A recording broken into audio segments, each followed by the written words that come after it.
a stranger with a gun came upon 2 teens taking pictures under a rising full moon. But violence is only the beginning of this story.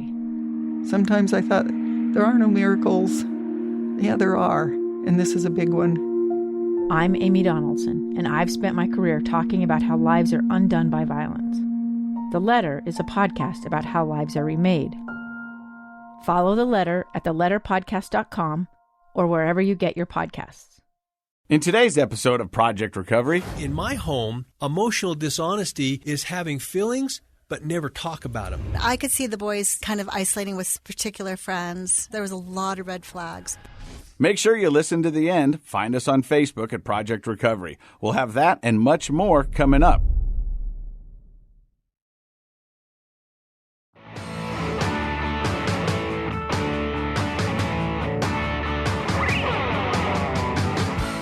Hey, welcome to Project Recovery, a podcast about addiction. More importantly, it's about recovery. It's brought to you by our friends at useonlyasdirected.org. They got a 3-part solution for the opioid epidemic. It's speak out, opt out, and of course, throw out. But Dr. Matt, they've also got a new one coming out, and that is? I'm liking Know Your Script. That's their new, what would you call it? Campaign.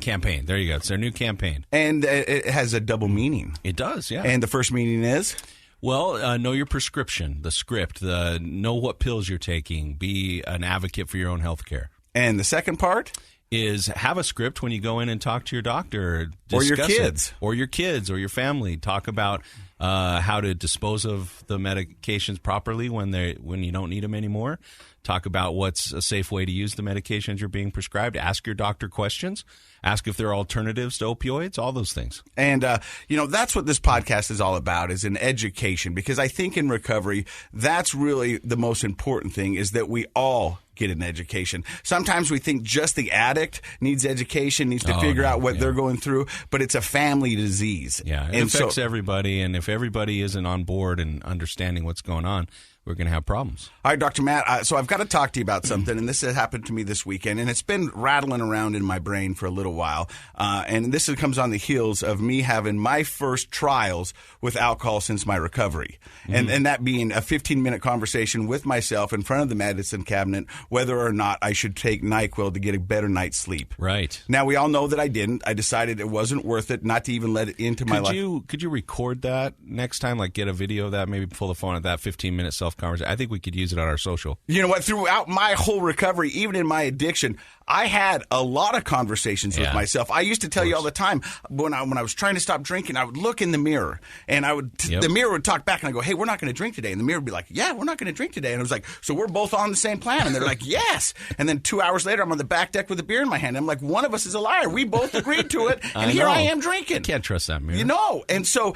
But what I was doing, I was DJing a wedding Friday night for one member of our community here on Project Recovery. Her son was getting married. Oh, that's right, yeah. And so I was DJing their wedding. And her husband, great guy, has 2 years of sobriety in there. And so we were talking in between the YMCA and the Lambada, which is the forbidden dance. So it is, yeah. Yeah, and so they were doing social distancing. They had masks on. The takeaway parting gift for the wedding was some hand sanitizer. Yeah, nice. It said spread love, not disease. And I thought that was pretty cool. I like it. But so she asked me about my girlfriend. She goes, does your girlfriend drink? And I said, yeah, my girlfriend does. Although I've been with her for 2 years, I think maybe 5 times I've seen her drink. And maybe once been a little intoxicated. So she rarely drinks. Drinks. And not to excess. Yeah. And she goes, does she have alcohol in her home? And I said, yes, she does. And she goes, well, I don't have it in mine. And then the husband gave me this kind of look. And I was like, why don't you have it in there? And she goes, well, I don't want him to be tempted. Mm-hmm. And that got me thinking and then we had an open conversation about this. And I go, do you really think he's not drinking because there's alcohol in the home? Or do you think he's not drinking because he doesn't want to? Because we started talking. He's like, I told her she could have it in there, but she doesn't want to. I said, it's your choice. If I didn't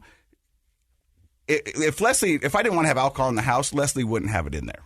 Yeah. But it's her house. Right. And so I let her make her mind up. And I'm okay with her. The reason I'm not drinking is not because it's not in the house. Right. I spend 90% of the day by myself. And my picture's not hanging up in a Maverick. My picture's not in front of a bar. It's not, you know what I mean? Right. The reason I'm not drinking is not because I don't have access to it. Right. Oh, you could have access, sure. The reason I'm not drinking is because I don't want to drink. You've made that commitment. I know where I played the tape 24 hours ahead. I know where this ends. And I'm 2 years plus some change in sobriety. Right. And it's taken me this long to figure this out. And there was a switch. There was like, okay, I'm not drinking because I can't. I'm not drinking because I don't want to.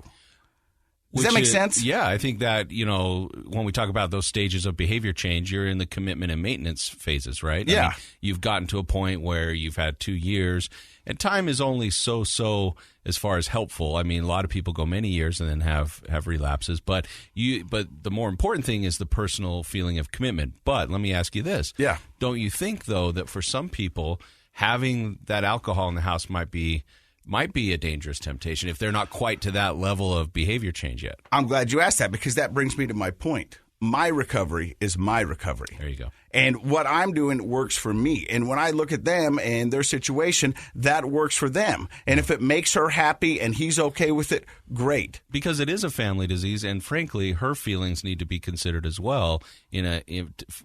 Because she was part of that, alcohol abuse that was happening in the home, even though she wasn't the addict. Yeah, because it is a family disease. And so I think that's what, I want to just stress on this podcast that, when I tell my stories, they're my stories, and it's my recovery, and it's what's working for me. And hopefully you can find some hope, some glimmer of inspiration, maybe? Yes, yeah. that it is possible. But you do have to find what works for you and what makes sense for you. So in some households, it might just be, we don't keep any alcohol in the house. It's just too tempting, and maybe that's what works for them, because people have different moments of weakness in anything, like if you're trying to change your diet or whatever it happens to be.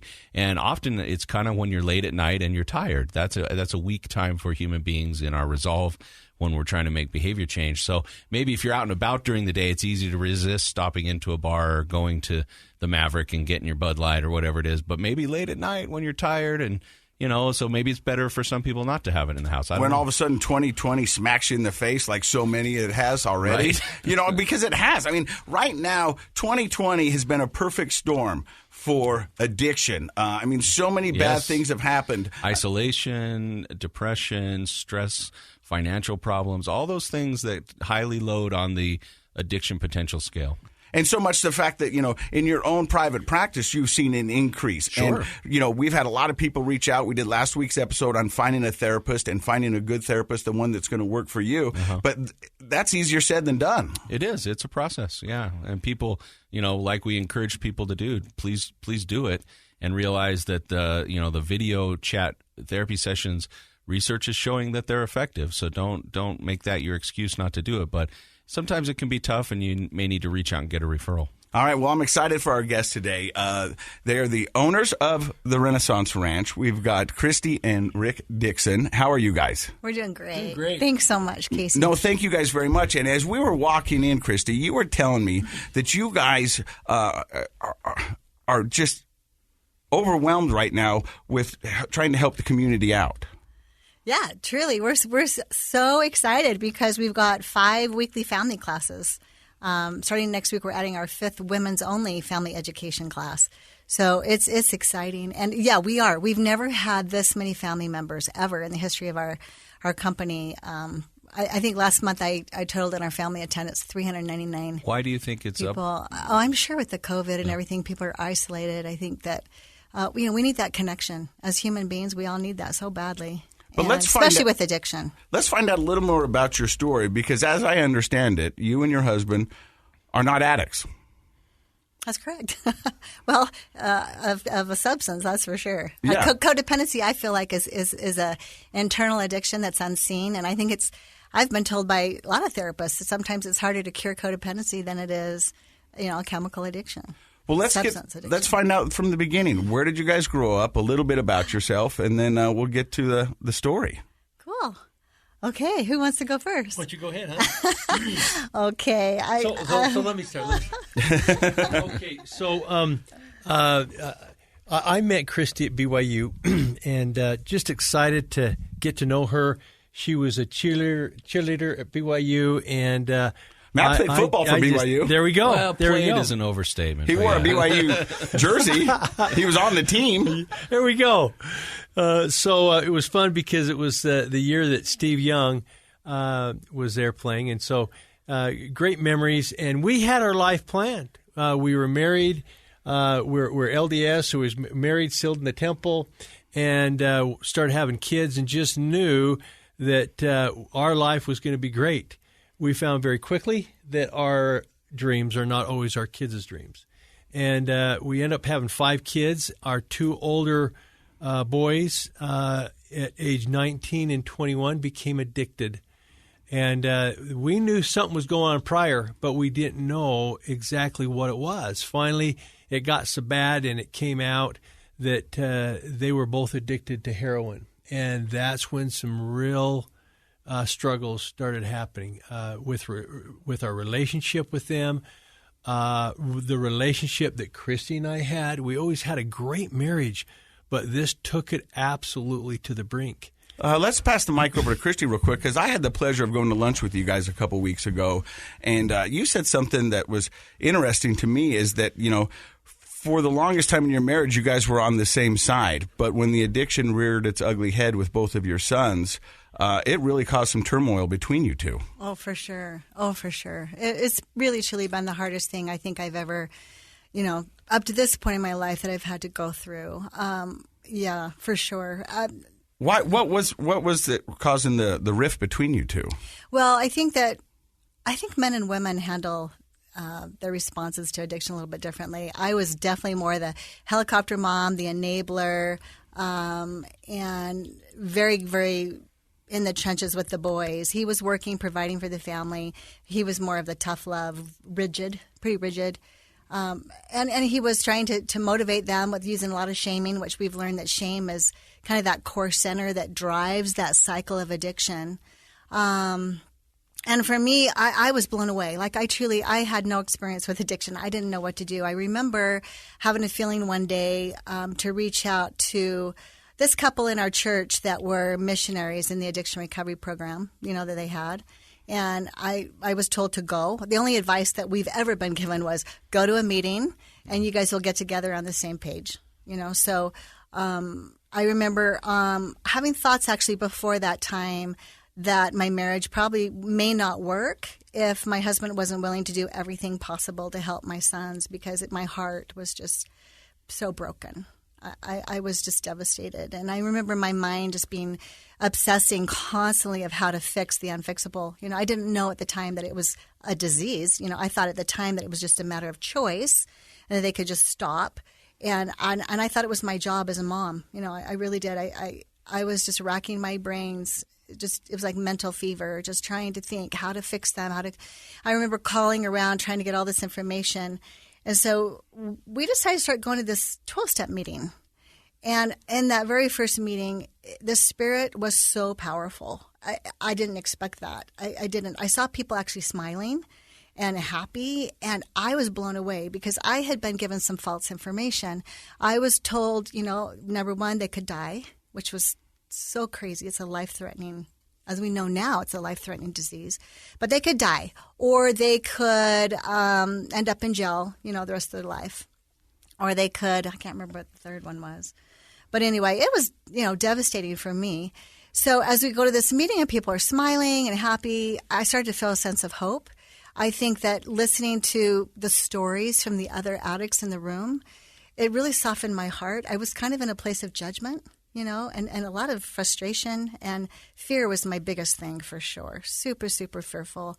But I remember we went home and started telling our sons stories, sharing with them stories that we were hearing. And I think for the first time, they actually felt safe to come to us and tell us, where they were really at, what was really happening. And I'll never forget the night that they told us that they were addicted to heroin. And they had a plan. They wanted to go to this clinic and get on Suboxone or something, methadone or something. Yeah. Mm-hmm. And I remember my stomach just shaking really, really bad. After they went to bed that night, I went in and just started researching as much as I could about addiction and treatment. And I remember going to this website by my church, and it said something about the rock bottom is a myth, that addiction is a brain disease, and it's like any other disease. As soon as people start to address it, then the sooner healing can begin. And I think that snapped me out of some denial. I had a lot of coping mechanisms where I was thinking, well, they're just being boys. I mean, before this moment in time, they're just being boys or boys. They'll grow out of it. It's probably not that bad. Just a lot of rationalization, justification. And boy, when they told us that, I had something inside of me say, I have to take this really serious. So you did what most moms, most parents would do, but your job as a mother was to take care and make sure that they were all right. And you were doing the best you could with what you knew and you could do, right?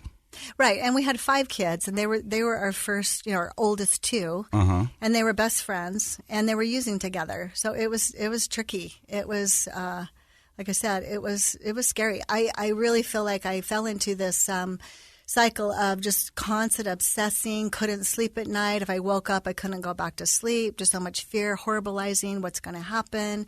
I mean, it just felt like they were walking towards a cliff, and they were going to fall to their death, and I couldn't stop it. Now, it was making me crazy. Let's swing the mic over to Rick. Yeah. And Rick, what was running through your head when all this was happening? Well, when you have kids in addiction, parents a lot of times will treat that situation differently, and it causes a great rift to the point that sometimes it will break up the marriage, and that's about where we are. So let me kind of put some meat on that bone. What was going on is that Christy loved those boys, loved the kids. She was a stay-at-home mom. She was dedicated to that end. And as the boys begin having issues and problems, as she mentioned, she enabled, and she didn't know that, meaning that it made it easier to use. Enabling makes addiction easier for the addict. Because there's no boundaries. Right. And there wasn't boundaries, and they were living in our home, and I didn't understand the word enable. All I knew is I could see that they were playing her and hence playing me. And I'm an A personality, so an A personality, they don't want to be taken advantage of. And I could see us being taken advantage of. I could see problems, and I could see relational issues. They were stealing, from us. They were pawning things, stealing money from their siblings. And it got to the point to where, I was looking at this with tough love and boundaries, but what was happening is I was shaming, which we later learned that shame is the core center of all addiction. And you can shame in your very actions. You can shame in your words. But I was doing that in the way that I thought would motivate him. Boy, Dixons don't do this. What are you thinking? You're going to keep doing that? You're going to live under the bridge, things like that. And what happens when a person is in addiction, we've learned, is that shame, it's emotional bleeding, and cravings always come from emotional bleeding. And the problem is with Christy, I would see these things happening, and I would see no consequences. And so I was at one point, and I'm really embarrassed to say this, but one point it got so bad that I says to my wonderful wife, I says, either you're out of the home or the boys are out. You take your pick. And that's not where we should have been as a couple. In addiction, it tears apart because of codependency. We were both codependent, but codependency is like an octopus. There's many different tentacles, and one might be shaming like me, but one might be enabling like Christy, and they fight each other. And of course, the addicts see that, and they play against that, and it becomes very difficult. That's one of the key reasons why we believe that the best thing that family members can do is to work on their own recovery. not recovery from drugs or alcohol. The addicts are doing that, but recovery from the emotional issues, the fear, trauma, really. the trauma, Yeah. the resentments, the enabling, all these things that are tearing at their relationship and at their marriage. We're going to find. Sorry, I was just No, going to you're say, good. you feel like such a loss. Like you just don't know what to do. It's chaotic. You feel all this negative emotion, but you really don't have the tools to really know how to deal with that, how to manage that.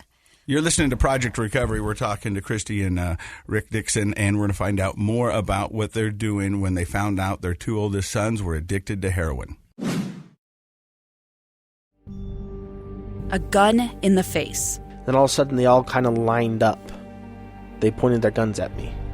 And this is the point where I thought, I'm going to die today.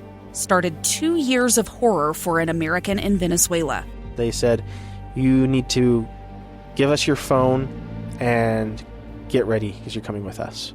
I'm Becky Bruce, and I spent a year researching and piecing together Josh and Tammy Holt's story about their ordeal in a notorious prison. That's when everything started to turn bad. We had another pound on the door. Boom, boom, boom. And there was the police once again. You can binge all of the episodes of Hope in Darkness on kslpodcasts.com or wherever you get your podcasts.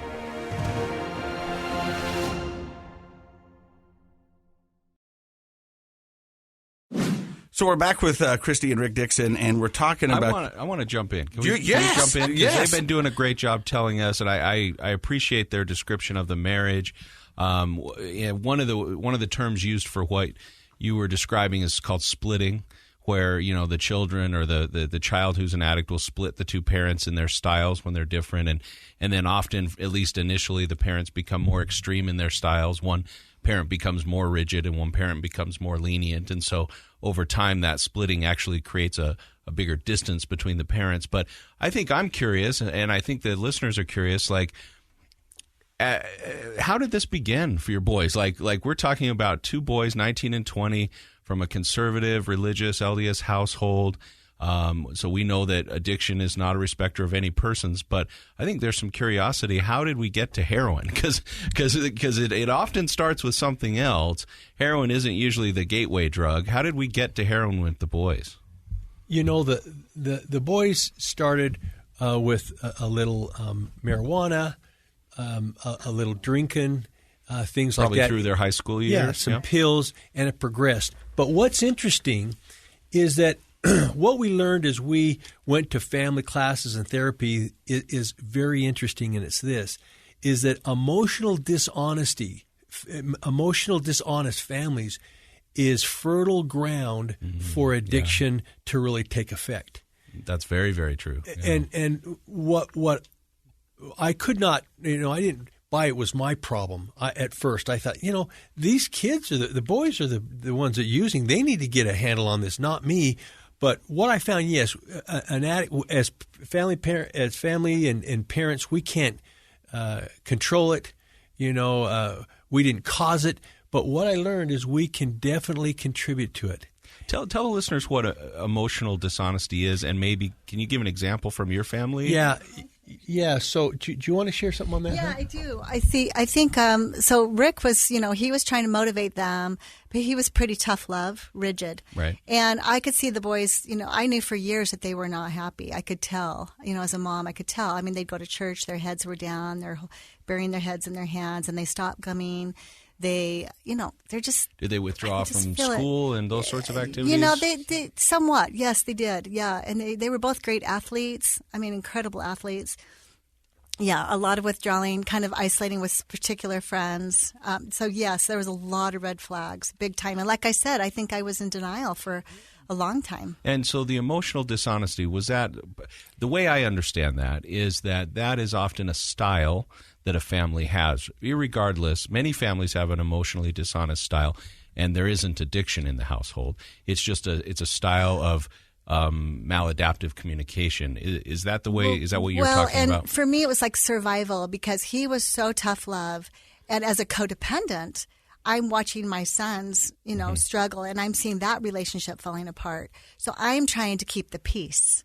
So in order to keep the peace and bring everything back to that homeostasis or that balance, right, and keep that everything nice and hunky-dory, I was just trying to be nice and kind of just, you know. not addressing real problems. Right, in the home, right, And exactly. that's And- that and- emotional and- dishonesty, not being able, not feeling, the kids growing up in an environment where they don't feel free to have a dialogue, talk about how they feel because they're worried about repercussions or judgments. Is that kind of what you're talking about? And you go back to addiction. What is it? Well, it's a feelings disease.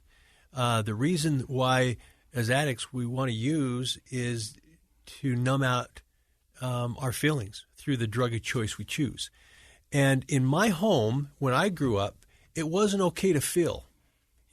Be tough, be a man. Rub some dirt on it, Don't walk tell me it off. about it. Grandpa was an alcoholic. My grandpa was Okay, an so that alcoholic. was going to be my next question. Do we have a history? Yeah, in so either family? I never heard my dad or my stepdad share feelings. Right. Never talked about And that feelings. generation of parents rarely did. And it wasn't okay to talk about feelings. Yeah. And so, see, in my home, emotional dishonesty is having feelings but never talk about them. Right. And it wasn't okay to talk about them. And I'll give you an example of what happened once. One of our boys one time, he'd been doing some bad things, and we grounded him. That night he snuck out. Well, we caught him, because his footprints were on the window sill, and boy, I was bent out of shape, as any dad would be, right? And the next morning, I'm still mad, and I, as a dad, I want to show him that I'm mad, and I'm in the kitchen, and he comes in the kitchen. How can I explain this? We're in the same room, but emotionally, we are Grand Canyons apart. My body language is I'm not facing him. He's there, but I'm not talking to him because, see, I'm going to show him, right? I'm going to show him that I'm mad. I'm emotionally distant. I'm grinning a little bit. And that's being emotionally dishonest. That's not sharing honestly and sitting down and saying, son, let's work through this. I know you snuck out last night. I saw the footprint on the thing. Let's talk about this. Right. Or even taking it one step further and saying, I feel really angry and betrayed that you snuck out last night. So that would be emotional honesty, right? Being able to express it. But since you grew up in a household with never having that be modeled to you, it makes sense that we repeat a lot of those problems in our own parenting. These sorts of things like emotional dishonesty, those are a generational problem, right? It's passed along from generation to generation. And see, what we learned is if people have feelings and they can't share them, they will bury them, but they many times later will come out in the form of addiction. Sure. That's why we've heard many times, psychopathology, yeah. Where a person takes a drink or takes a pill, and all of a sudden they feel better than they ever could before because it numbs that shame and the feelings of the issues that they've got buried down. You don't know how many times we've had people on this podcast that whether it be an opioid, marijuana, alcohol, that they said the first time they took it, they felt like themselves. Yeah. Is that genetic predisposition, you think? Well, that plus just the effect of a drug on anybody. Like those drugs are all designed to change your emotional status and how you feel, and so it's a relief. An opioid is a numbing agent in a way. So, but I think what you're talking about is for anybody, they have somewhat of that effect. Smoking weed or drinking makes everybody feel kind of relaxed and detached and calm.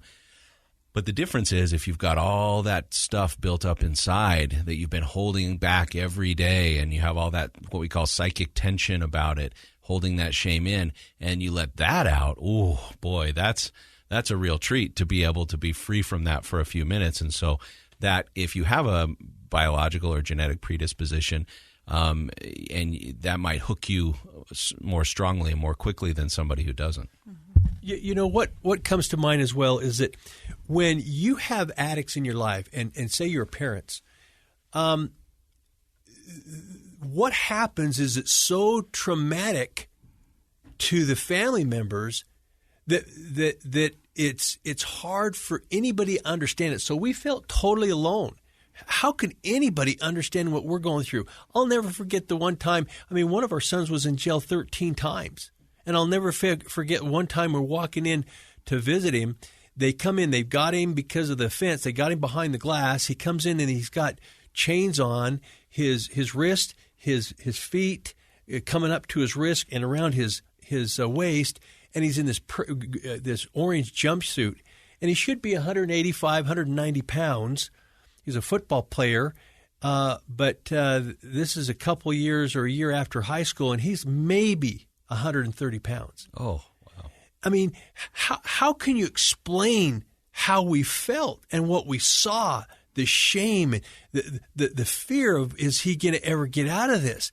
And so what happens, yes, the addict, we learn, has to work through a lot of stuff, and he or she needs to go to treatment.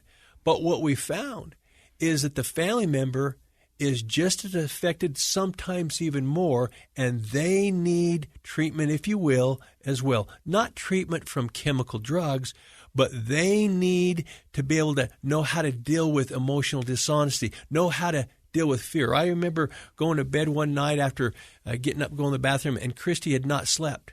And it's 3 o'clock in the morning, and I can almost hear her heartbeat, and she is emotionally bankrupt. See, that's what I'm talking about. So the point is, when an addict needs help and goes in to get help, that's great. But if the family members don't get help, it can be very problematic. In fact, there's stats that show that if a family member of the addict gets into recovery as well, the addict has a 78% higher chance of recovery. Why? Because now the family members work through their feelings issues. They've worked through maybe the anger, the resentment, the fear, the enabling. They've learned how to do boundaries, the things that make relationships work better. And, I guess a real point in how important it is for the family member to get to recovery. Remember, we mentioned that shame is a core center of addiction, and that a family member can drive that shame. Well, this is a true story. There was two boys, not our family. This is later on, two boys that were using together. One went into treatment and one didn't. The older went into treatment. The younger one did not. The dad decides, hey, he needs to go get fixed. It's not my problem. And the father comes to pick him up at the center after he's done, and he still has this venom, this anger, this resentment, and with animosity in his face. Before they even get in the car, he says to his son that he's picking up that just went through recovery, he says, now look, I spent a ton of my own money on you of our retirement. Great that you've now got this under wraps, but you need to go out and fix your brother. He's out running and gunning. You need to go solve the problem, and you need to make sure he doesn't use anymore. Now, see, you can feel the anger, the resentment, the animosity, and, of course, the shame that's heaped upon that son. And again, shame is emotional bleeding that causes, a person just to want to go out. It's cravings and go use. That within a short period of time, that older brother went and used again. What would have happened, though, if that father would have gone into recovery and he would have worked the steps like we learned to? Not like treatment, but just coming to the treatment center. Just come to the educated on, right. Yeah, and would have had worked through his feelings and would have come out and said something like this to his son: "Son, I am so grateful. I honor that you fought this battle. What I've learned is that addiction is a brain disease, and it is a difficult thing to handle. Thank you for doing this. And I've learned that I have to work through some things, and I'm working on my recovery, and I know you have and will continue. And hopefully together your younger brother can see and have hope and feel that there's some hope in your recovery, and we can work and help him together."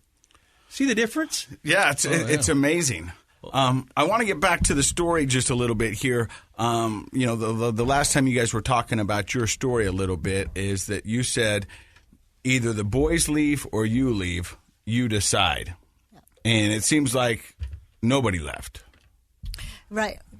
So, yeah, thank you so much, because I was thinking about going back to that too. So that's about the time that we went to our first recovery meeting, a 12-step meeting, right? Mm-hmm. And really, truly, it was a miracle. Like all of a sudden, all those secrets, all the feeling stuff that we could not talk about, here these people in the room, all these sweet people recovering from addiction were so vulnerable. And as you know, if you've been to a 12-step meeting, I mean, they are completely authentic and raw and 100% honest. Like you feel it in your bones.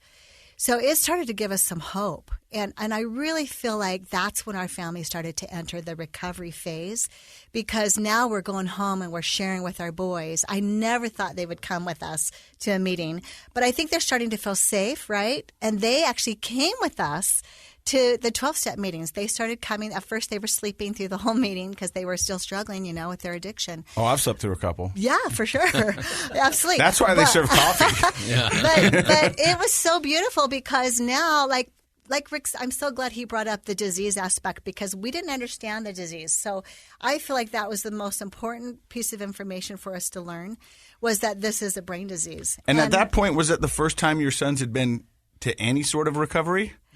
Pretty much. Yeah, pretty much. Mm-hmm. Yep. And so they started coming with us, and we started to drop the judgment, because when there's judgment, I'm sorry, but it is really hard to want to help somebody. If you're in a place of judgment, there's little room for love, right? And don't you think in your story the initial education about what addiction is, yes, and then that connection with people, those are the two things I find that turn judgment around. When judgment is almost always a product of being ignorant about something. We judge it, innocently and so ignorant. we have these ideas about what something is that we don't understand, like addiction. Right? Can you remember, honey, when we were sitting with the boys and we said, "Just quit."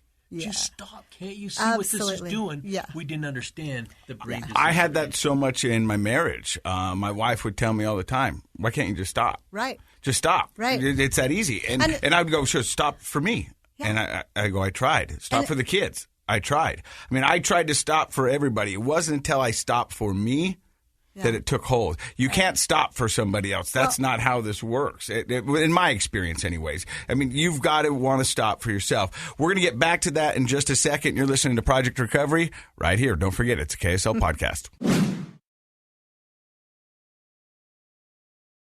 Hey, welcome back to Project Recovery. We got Christine and Rick Dixon here, the owners of Rennaisance Ranch. They were just telling us a story about how you guys first went to recovery for yourselves to better understand the drug, and then your sons started to go with you. Yeah. And what did that look like? It was a miracle. It really was, because all of the secrets we wanted to learn for many, many years, they started to feel safe, and they started to share with us. And in the first meeting they came to, like I said, the addicts are sharing their stories, right? And it's so raw and vulnerable. And it comes around, and I thought, oh, there's no way they're gonna share. They both opened up and talked about their history. I mean, things I'd been wanting to hear as a mom for many, many years. It all came out in that meeting. And it's sad that as a parent, they were telling us how hard it was to stop, but I don't know, it just wasn't sinking in. Like, we just kept thinking it was a choice thing. But in going to the 12-step meetings, and learning and becoming educated, then all of a sudden we were like, whoa, this is really hard. Like, this is really hard. And then so just really fast forward with our story, we started going to these meetings. The boys started to come into meetings. We were able to get them into treatment, which, by the grace of God, we're so grateful for that. And our church asked us to start now serving. This was like about 15 years ago, asked us to help facilitate these 12-step meetings. So we've been doing that now for 15 years, and we have set in like hundreds and hundreds and hundreds of recovery meetings and listened to all of these stories.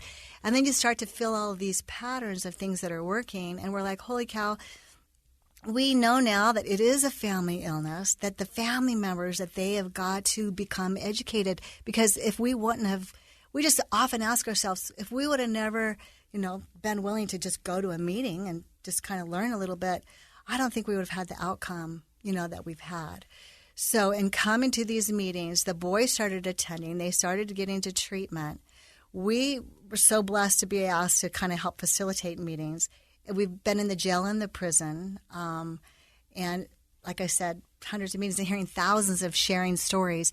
But we know now today that really I really believe the research. I have right here a paper that has over 27, research studies on the importance of having support for our, I now speak as clients, that we own the Biz Treatment Center. But we see a huge successful outcome when the family members start to learn, kind of their role in all of this, and they heal too from their emotional, spiritual, physical, mental trauma. I really believe there's a lot of trauma, right? But also they start to speak the same language, and the whole family has this beautiful opportunity to heal. And about 8 years ago, our son was asked to start an outpatient treatment center. So he actually had a relapse after treatment, and that's how we were introduced to Rennaisance Ranch about 12 years ago. So when your sons decided to get help, what did that look like? Were they going willingly, or was it a little persuasion?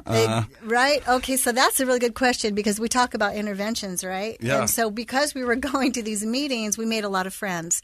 And we made a wonderful friend. It's kind of like a sponsor, so to speak. His name was Bob. Oh, wow. We'll just go with Bob. Yeah, Bob. He himself had struggled with alcohol for, over 20 years. And he said, I want to come over and share my story with your boys and encourage them.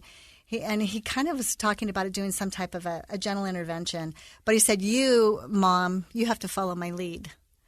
And I cried and cried and cried, because I felt the Spirit was really trying to teach me, you need to really allow some consequences here, so that these boys can recognize that they really need help. And it's crazy, but with that brain disease, it really trumps that frontal cortex, right? And so they really can't process. Anyway. Judgment and reason is very poor. Yeah, it's kind of like, big time. Addiction has the capacity to take away a person's free agency, take away their will. So it sounds like you had them come over and tell the story, and there was going to be some consequences. So you guys wanted them to go to a treatment facility. Right. We needed to get them into some recovery action. And so we kind of framed it like, you're welcome to live here as long as you're willing to do some recovery action. We can support you in your recovery, but we love you too much to support you in your addiction. So if you're welcome, you're welcome to stay here. I hate to say the word kick you out, but he pretty much gave them the homeless shelter's information, gave them our ecclesiastical leader, transient bishop's information and phone number. And we had to kind of do that. He said, Christine, if you don't do something, how many 30-year-old heroin addicts do you hear of living in their parents' basement? He said, this is a chronic, progressive, and fatal disease. And I'm so glad he made me, someone told me you have to think of your son's disease as though they have cancer.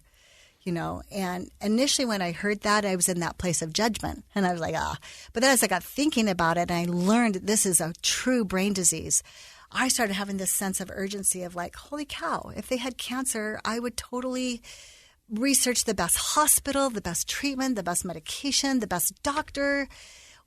Why can't I feel like I need to do that? And as we were attending our meetings and becoming educated, then I surely felt that way. I was like, this is not that they are bad and they need to be good. They are sick and they need appropriate help to become well. And that created a behavior shift where you started approaching this as let's find a solution to the disease, right, as opposed to the staying in that judgmental space. So did that lead you to then start researching facilities? And this was so long ago. It's so funny. I was looking in the yellow pages, right? The phone book. Those of you young people, like we actually had a phone book, right? And it was old people's Google. We'll post a picture of one on Facebook. Yeah. I'm calling all these treatment centers, and I'm praying my guts out. God, please help me to find the perfect treatment center.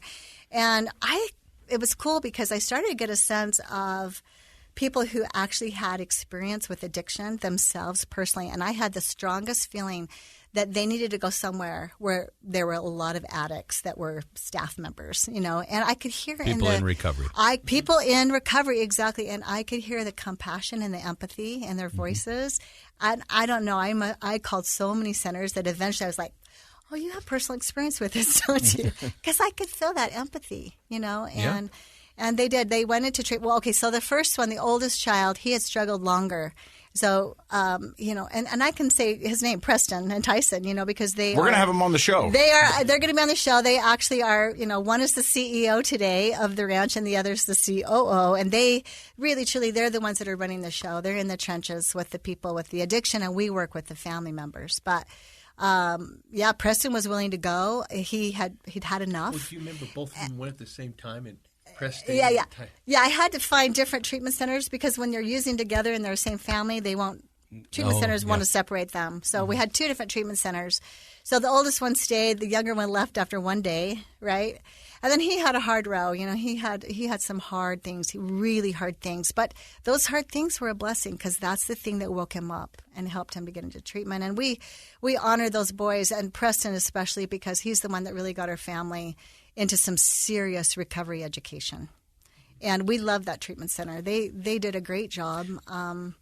Then the younger one eventually Tyson decided to go into treatment, thankful for his older brother setting that example, and encouraging him. And so he did. He went into treatment. And then he felt like he could hang out with his friends, and in all these years, 15 years, we've heard this phrase of terminal uniqueness, where sometimes, they just have more things to learn. And I tell our family members, don't be afraid of relapse. Sometimes that's a part of the process, and that means that there's something new to learn. So our Tyson had a relapse, and then he went to the ranch. But this is what I loved about the ranch, 12 years ago, is that they were big time into family education. And all the research shows today that, it's like I've seen the research I've read is between 68 and 78% higher success rate. Yeah. If the family's on the same page, they're learning how to not trigger, they're learning how to not shame, but at the same time, they're learning how to set boundaries and allow consequences. And there's so many things that the codependency from a family perspective that we need to learn to have peace and to grow. And today we celebrate recovery because our marriage is so much stronger. I feel like that was all a blessing because I feel like we had all of this emotional dishonesty. We didn't know how to express our feelings, which then you don't have a lot of healthy intimacy. You don't really have that beautiful frequency in your energy and connection, right? And well, that's what we say on the podcast here. The opposite of addiction, most people think it's abstinence, but it's not. It's connection. Meaningful human connection. Yeah, you need to have that connection. And it sounds like, that's what the takeaway for me right now is that, this recovery has given you your family back. Absolutely. Yeah. Yeah. And I think it's healing generations. Like my dad's dad, my mother's father smoked for 50 years. And my father was in the military. He was in the Vietnam War. And I was kind of raised like, kids are to be seen and not heard. But my parents are great. But you're right. In that generation, they didn't know how to discuss feelings. And I feel like with this generation, we are so blessed because we have all of these resources. We have all this information now to start learning that our emotions and our feelings, they can make us really sick if we don't learn how to talk about it. It's all those things psychologists telling you to talk about your feelings, I think. Right? Absolutely. Every time I get a text from you, I was like, oh, man, is this going to go somewhere? So how do you go from putting a kid into Rennaisance Ranch into owning Rennaisance Ranch? You're like, we liked it so much, we'll buy it. Yeah. We'll buy that place. Well, we owe a lot to Rick. You need to share the story. Be honest about that. Not honest, but vulnerable. Be emotionally honest, Rick. It's a safe place. Yeah, it's kind of a spiritual experience. As Christy mentioned, we were addiction recovery missionaries and still are. And I'd just gotten out of a meeting that I did and felt close to the Lord. I was feeling empowered and feeling good about how the meeting went. And you're centered after a meeting, as you know, Casey. You've been there many times. And I got in the car, and on the way home, I felt in my mind and my heart, just out of the blue, you need to buy Rennaisance Ranch.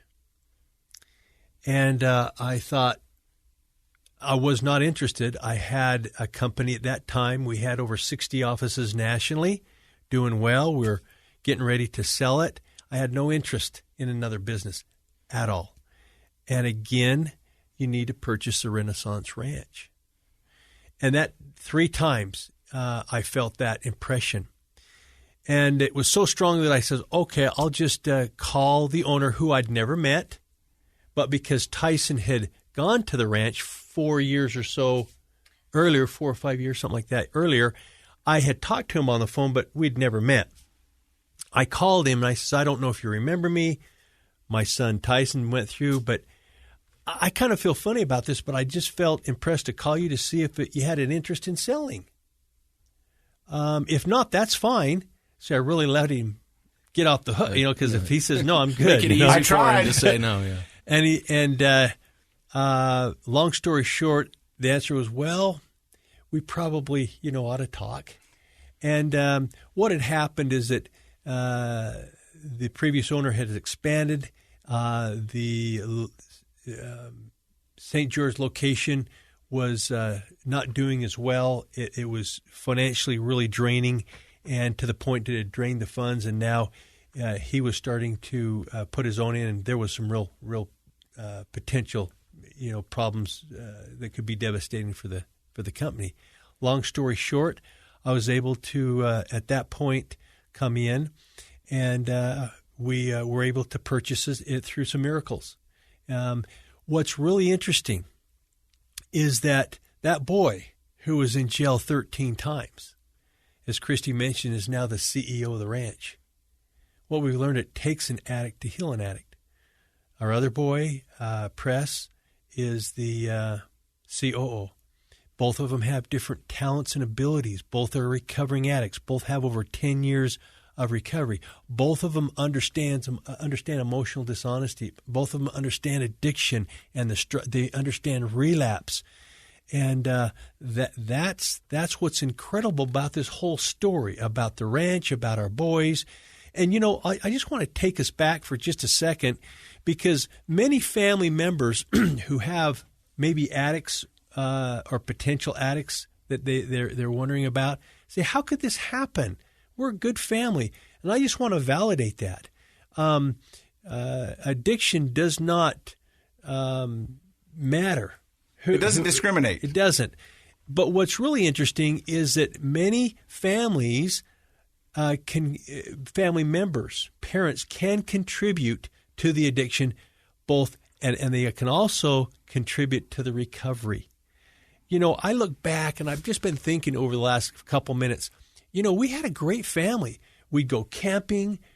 We did motorcycle riding together, sports together. Yes, we went to church together. We prayed together.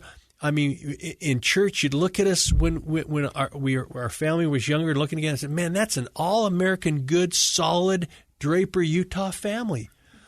But you know what? Many of the issues that we were having, many other families have. It's just that as family members, we don't realize it. We didn't know about the core center of addiction is shame, and that this is a feelings disease.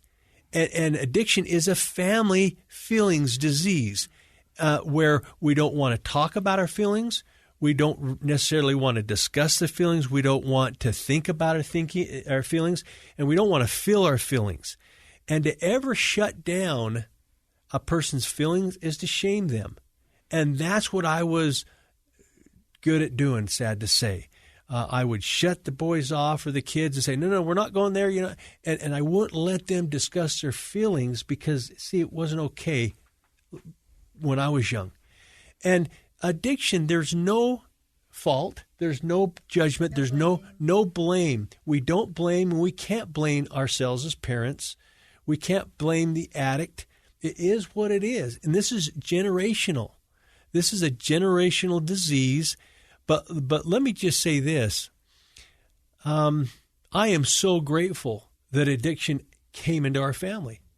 It sounds strange, but I'm very grateful. Not for the dark abyss and the times, the sleepless nights, and the stints in jail, and wondering if our boys are going to live or die. No, I'm not grateful for that. No. What I'm grateful for is, because of addiction, the relationships now that I have with my boys, that I have with my wife, that I have with my other kids and others.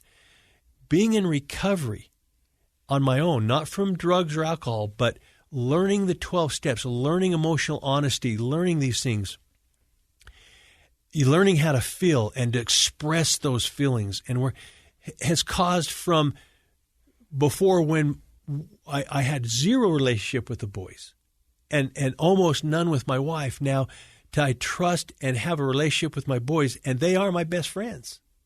I trust them. We're in business together. They run the business. Before, I couldn't trust them in my home.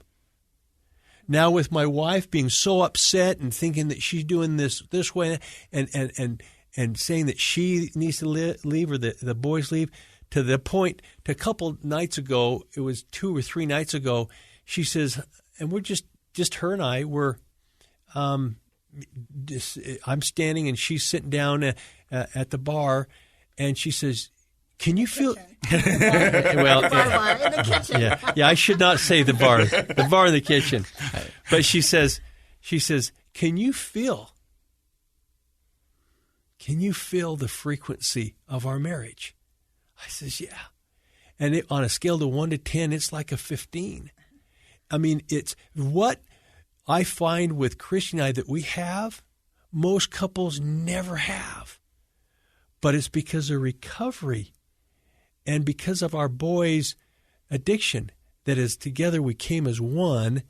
And it's a story of tragic and of darkness to a story of not just hope, but a story of miracles. And maybe, honey, you can share a couple other things. I was going to say, if you don't own a recovery center, you should, because that was powerful. That was. I mean, but you said it so eloquently. I mean, it was. Yeah. I mean, because we talked about this last week on about my addiction. I would sit in those 12-step meetings, and people would come up and they'd be like, wouldn't wish this disease upon anybody, but I wouldn't change the fact that I got it for the world. And I used to think that is the stupidest thing I've ever heard. Right. But now I'm to a place in my recovery that I go, yes, because of this, I'm more empathetic, I'm more loving, I'm more present. And when you just spoke about having a relationship with your kids, I was just like you. I checked all the boxes. We had big birthday parties. We had season passes. We got to go to movies. We did all the stuff. On the outside, people looking in, it's like you're checking the boxes. But I did not have a real connection with my kids because I wasn't present. I wasn't with them.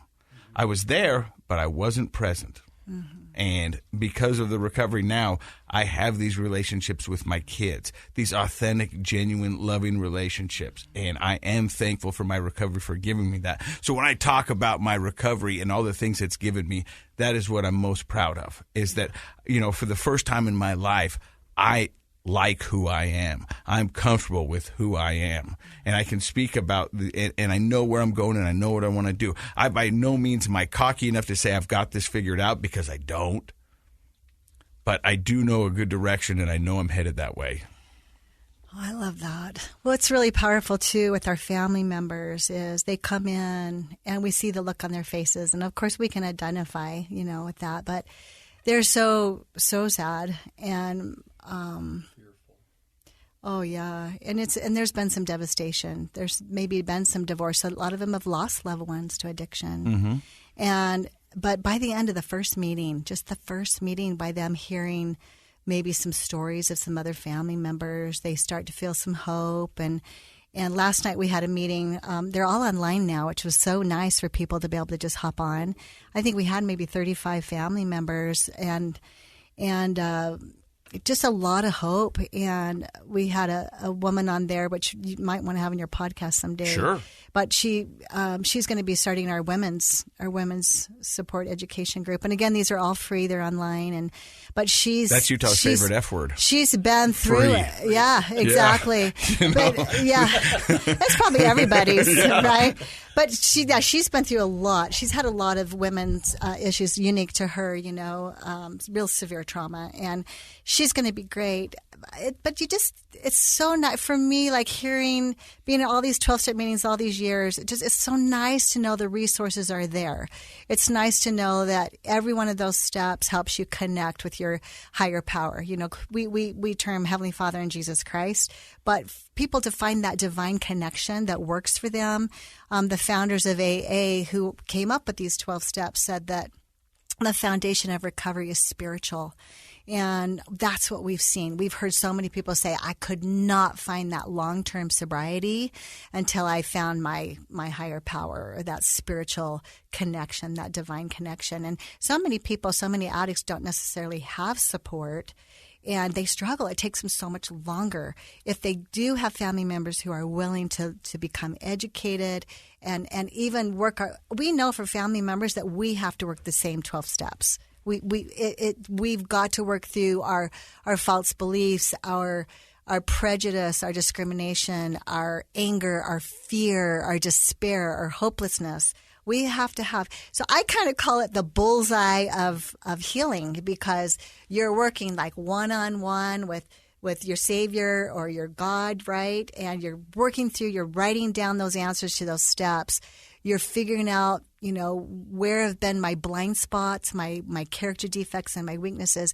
And you're actually growing, and you feel that growth. Mm-hmm. And I think that at the ranch we're really unique, because we've heard, at least from a lot of other people and other treatment centers we've been involved with too, is that you know, we didn't know that we were supposed to actually, as family members, we didn't know we were supposed to do recovery too. You know, we didn't have that opportunity. And I think because people are feeling so much growth emotionally and spiritually and, you know, all of that through working their own steps, they keep coming.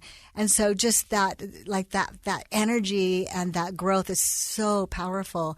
And it's to me, it's just like the how-to of how to work the gospel of Christ. You know, it's just like the steps, the directions, all the pieces of the recovery puzzle are right there if you're willing to work those steps. We've often said the 12 steps should be just a good guideline for a lot of people to live their life. And you guys are a 12-step based treatment center, Rennaisance Ranch. If people want to find out more information about you guys and your free programs, where do they go? Just RennaissanceRanch.com, but remember to spell Renaissance with 2 S's and 1 N. Okay. RennaissanceRanch.com. Yeah, and they can get. Does the other one take you to a naughty site? I don't know, but they'll get the schedule of. We'll try it later. Yeah. I was trying to figure that out in my head. I was like, huh.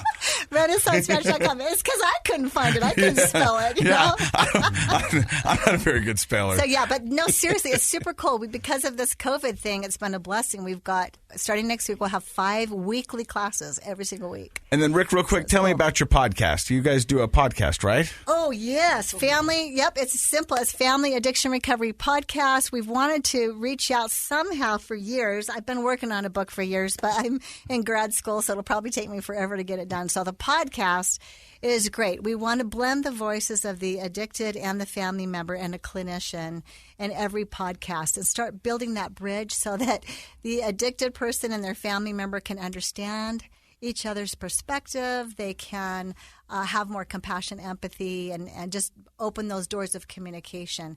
Because usually when addiction comes to a family, it starts to divide the family and divide those relationships in this big chasm, and you don't know how to get that reconnect going on, right? Mm-hmm. So in this podcast, we're excited to blend both perspectives. Awesome. So we can heal as a family. Hey, thank you guys for stopping by. And this is not the last we're going to hear from you guys, because you got 2 sons. We're going to get them on the podcast. And, of course, we appreciate you supporting Project Recovery, allowing us to get out an episode every week. Dr. Matt, your thoughts?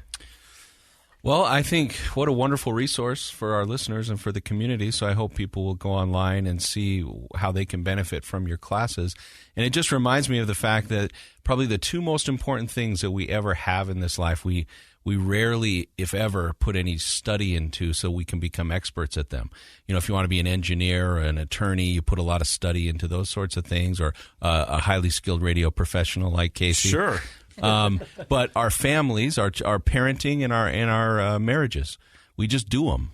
And isn't that too bad? Isn't that backwards? Yeah, They're there's the no most classes, important there's things, no, right? Yeah. Well, there are classes, and you can go to Rennaisance Ranch to do it. I mean, the reality is, what my takeaway from this is how beautiful your marriage is. I can see it between the 2 of you, and how beautiful your family relationships must be because a crisis caused your family to study how can we find the things that we don't do well, like how we communicate and our prejudices and all those things that are happening in all of our families. So I think it's just, hopefully this episode's an inspiration to everyone, including myself, to put a little study into those relationships in our family.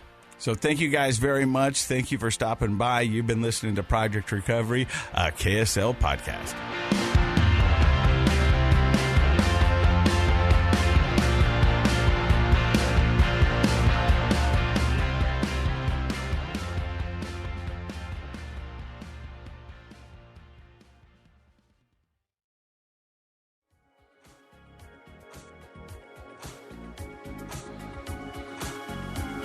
The contents of this program are for informational purposes only. The program is not intended to be a substitute for professional medical advice, diagnosis, or treatment. Always seek the advice of your physician, licensed therapist, or other qualified health provider with any questions you may have regarding a medical condition. Never disregard professional medical advice or delay in seeking it because of something you've heard on this program. KSL does not recommend or endorse any specific tests, physicians, products, procedures, opinions, or other information that may be mentioned on the program. Reliance on any information provided on the program is solely at your own risk. I'm Dave Cawley, investigative journalist and host of the podcast Cold. In October of 1985, a woman named Cherie Warren left work at a busy Salt Lake City office to meet her estranged husband at a downtown auto dealership. She never made it home.